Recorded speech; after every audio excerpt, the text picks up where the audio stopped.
Halo sobat, selamat datang di channel ini. Apa kabar semuanya? Semoga selalu dalam lindungan Allah Subhanahu wa Ta'ala ya. Amin. Pada kesempatan kali ini, kita akan membahas mengenai keterkaitan sains dalam Al-Quran Surah Ar-Rahman ayat 14 dan 24. Penasaran gak nih? Yuk langsung aja simak video ini sampai selesai ya. Bismillahirrahmanirrahim. Khalaqal insana min salsalin kal fakhar. Dia menciptakan manusia dari tanah kering seperti tembikar. Wah teman-teman, baru saja nih kita mendengarkan Quran Surah Ar-Rahman ayat 14. Semoga bagi yang membaca ataupun mendengarkannya mendapatkan rahmat dari Allah Subhanahu wa Ta'ala. Amin, amin ya Rabbal Alamin. Teman-teman tahu tidak bahwa ayat 14 ini Allah menjelaskan tentang proses penciptaan manusia, di mana manusia diciptakan dari tanah kering seperti tembikar. Kira-kira tanah tembikar itu apa ya? Ada yang tahu nggak nih? Yaps, benar sekali. Tembikar adalah tanah liat yang dipanggang dengan bara yang panas untuk menjaga tetap bersatu, tidak tercecar, dan hancur. Selanjutnya yaitu kita akan membahas mengenai tentang tafsir dari Quran Surah Ar-Rahman ayat 14.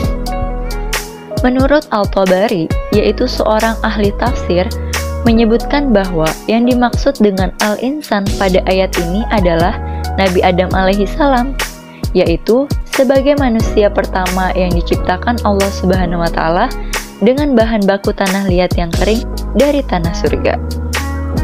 Kemudian, terkait dengan kata sol-sol, Al-Qushairi yaitu seorang tokoh sufisme pada abad ke-5 mengungkapkan dua alternatif makna. Kira-kira apa saja ya maknanya? Ya, yang pertama yang berarti tanah liat yang kering, di mana ketika digerakkan akan terdengar suara bunyi. Sedangkan arti yang kedua yaitu tanah yang dicampur dengan kerikil. Dan yang terakhir yaitu kata al-fakhar.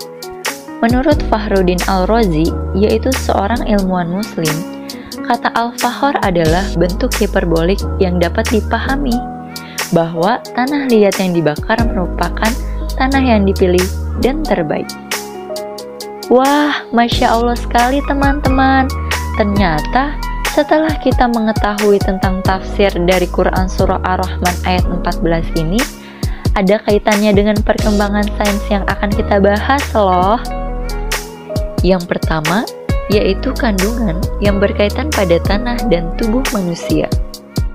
Penciptaan manusia dalam penelitian ilmiah membuktikan bahwa unsur-unsur yang terdapat pada tubuh manusia juga terdapat di dalam tanah, termasuk di dalamnya ada oksigen, karbon, hidrogen, dan lain-lain. Yang kedua, yaitu mengenai tentang perkembangan zigot menjadi janin. Zigot adalah hasil pembuahan dari bertemunya dua sel, yaitu sel telur dan sel sperma. Sedangkan janin adalah mamalia yang berkembang setelah fase embrio dan sebelum kelahiran. Yang terakhir, yaitu mengenai tentang proses bayi tabung, di mana pengertian dari bayi tabung adalah suatu proses pembuahan sel telur oleh sel sperma di luar tubuh sang wanita. Dari ayat tersebut, kita dapat mengkaitkannya dengan sains, di mana unsur-unsur dalam tubuh manusia memiliki kemiripan dengan unsur-unsur yang ada di dalam tanah. Tubuh manusia terdiri atas air yang kadarnya antara 54-70%, lemak 14-26%, protein 11-17%, karbohidrat 10%, dan unsur-unsur anorganik lainnya sebanyak 5-6%. Jika kandungan itu diurai ke dalam unsur-unsur dasarnya, maka akan didapat hasil bahwa tubuh manusia terdiri atas oksigen sebanyak 65%, karbon 18%, hidrogen 10%, nitrogen 3%, kalsium 1,4%, fosfor 0,7%, sulfur 0,20%, potasium 0,18%, sodium 0,1%, klor 0,1%, magnesium 0,054%, dan beberapa unsur lain seperti yodium, fluor, brom, besi, tembaga, mangan, seng, krom, kobalt, nikel, dan unsur-unsur kimia lainnya. Unsur-unsur kimia yang dikandung dalam tanah tidak berbeda dengan unsur-unsur kimia yang terdapat pada tubuh manusia. Berikut adalah unsur-unsur yang ada di dalam tanah, yaitu nitrogen, fosfor, kalium, sulfur, kalsium, magnesium, besi, zinc, tembaga, boron, natrium, dan klor. Jika dibandingkan, memang terdapat beberapa kemiripan antara kandungan unsur dalam tubuh manusia dengan unsur pada tanah. Walaupun terdapat kemiripan antara unsur dalam tubuh manusia dengan unsur dalam tanah, kita tidak dapat menyimpulkan bahwa manusia generasi saat ini juga diciptakan dari tanah. Manusia yang diciptakan dari tanah pertama kali adalah Nabi Adam alaihissalam. Penciptaan manusia untuk selanjutnya setelah Nabi Adam adalah dengan sperma yang terpancar dari tulang sulbi laki-laki, kemudian melekat dalam rahim perempuan, kemudian berubah menjadi darah, menjadi segumpal daging yang belum ada bentuk dan rupa, kemudian menjadi potongan tulang yang keras supaya menjadi penyangga badan. Tulang tersebut kemudian dibungkus dengan daging seolah daging tersebut menjadi pakaiannya. Kemudian ditiupkan ruh dan berbentuk makhluk lain dengan sebaik-baiknya ciptaan. Untuk lebih jelasnya mengenai penciptaan manusia dijelaskan dalam Quran surah Al-Mu'minun ayat 12-14. Bismillahirrahmanirrahim. وَلَقَدْ خَلَقْنَا الْإِنسَانَ مِنْ سُلَالَةٍ مِنْ طِينٍ. Dan sungguh, kami telah menciptakan manusia dari saripati atau berasal dari tanah. ثُمَّ جَعَلْنَاهُ نُطْفَةً فِي قَرَارٍ مَكِينٍ. Kemudian, kami menjadikannya air mani yang disimpan dalam tempat yang kukuh atau rahim. ثُمَّ خَلَقْنَا النُّطْفَةَ عَلَقَةً فَخَلَقْنَا الْعَلَقَةَ مُضْغَةً فَخَلَقْنَا الْمُضْغَةَ عِظَامًا فَكَسَوْنَا الْعِظَامَ لَحْمًا ثُمَّ أَنشَأْنَاهُ خَلْقًا آخَرَ فَتَبَارَكَ اللَّهُ أَحْسَنُ الْخَالِقِينَ. Kemudian, air mani itu kami jadikan sesuatu yang melekat. Lalu sesuatu yang melekat itu kami jadikan segumpal daging. Dan segumpal daging itu kami jadikan tulang belulang. Lalu tulang belulang itu kami bungkus dengan daging. Kemudian kami menjadikannya makhluk yang berbentuk lain. Maha suci Allah, pencipta yang paling baik. Dari ayat tersebut, berarti proses penciptaan manusia melalui reproduksi ini diawali pada tahap kedua, yaitu nutfah. Dalam konteks sains, nutfah adalah setetes sperma. Dalam kajian embriologi, hanya sebagian kecil air mani yang mengikuti proses embrio. Semburan air mani dari setiap ejakulasi mengandung antara 200 sampai 300 juta sperma. Sedangkan yang dapat sampai mengikuti proses persenyawaan hanya sekitar 0,05%. Dari jumlah tersebut, hanya satu saja yang bisa bersenyawa dengan ovum yang selanjutnya membentuk zigot sebagai cikal bakal menjadi bayi. Setelah terjadi persenyawaan, telur atau ovum yang sudah disenyawakan bergerak perlahan menelusuri saluran ovum menuju rahim.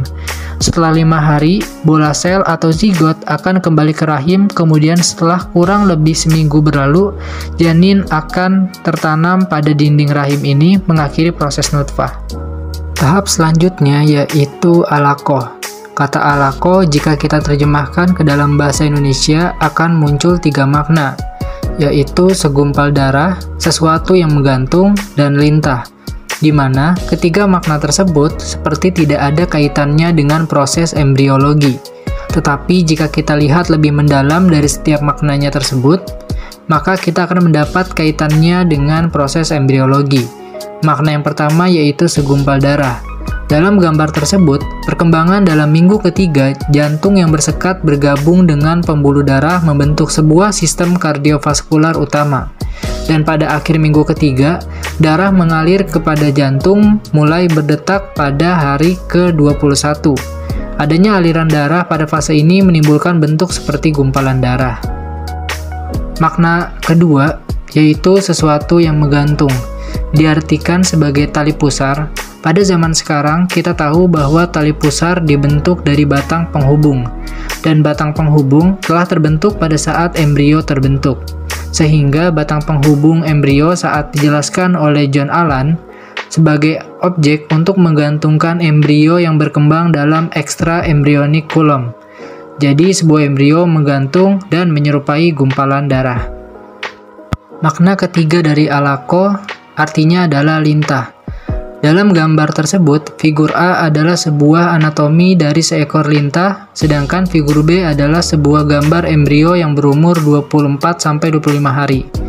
Jikalau kita perjelas lagi antara dua gambar tersebut, bahwasannya lintah dan embrio pada umur ke-22 hari memiliki bentuk kepala yang sama.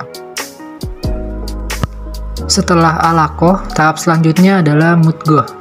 Mudghah dalam bahasa Arab diartikan dengan seonggok daging yang dikunyah. Periode alaqah berakhir pada hari yang ke-24-25 sejak dari persenyawaan. Kemudian pada hari yang ke-26 bertukar menjadi mudghah. Alaqah yang berada pada hari terakhir, embrio mulai menampakkan ciri-ciri mudghah berupa gumpalan-gumpalan daging yang membentuk suatu ikatan seperti rantai somites yang mulai baru keluar. Gumpalan-gumpalan daging ini nampak seperti daging yang dikunyah. Tahap selanjutnya yaitu izom. Izom adalah proses pembentukan tulang dan daging pembalutnya. Jika diperhatikan, tahap-tahap pembentukan janin di atas dapat kita ketahui bahwa Al-Quran telah menyebutkan tahapan-tahapan tersebut yang bermula dari pancaran sperma, persenyawaan, pembentukan zigot dalam organ peranakan perempuan, perkembangan embrio, sampai pembentukan organ. Profesor Dr. Kate Moore, seorang profesor ilmu janin dari pimpinan Departemen Anatomi di Universitas Toronto di Kanada, diminta untuk meneliti informasi tentang ilmu janin dalam ayat-ayat tersebut. Karena tepatnya penggambaran Al-Quran ini, ia pun masuk Islam dan menulis buku The Developing Human. Buku ini mendapatkan penghargaan. Menurutnya, tahap-tahap perkembangan janin dalam ilmu pengetahuan modern rumit dan sulit untuk dimengerti, sedangkan tahap-tahap perkembangan janin dalam Al-Quran lebih mudah dimengerti karena tahap-tahap dalam Al-Quran ini diungkapkan menurut bentuknya. Profesor Marshall Johnson, salah satu ilmuwan terkemuka di Amerika Serikat, dan merupakan Kepala Departemen Anatomi dan Direktur dari Institut Daniel di Universitas Thomas Jefferson di Philadelphia. Ia diminta untuk meneliti ayat-ayat ini. Ia mengatakan bahwa penggambaran tahap-tahap janin dalam ayat-ayat ini sangat tepat.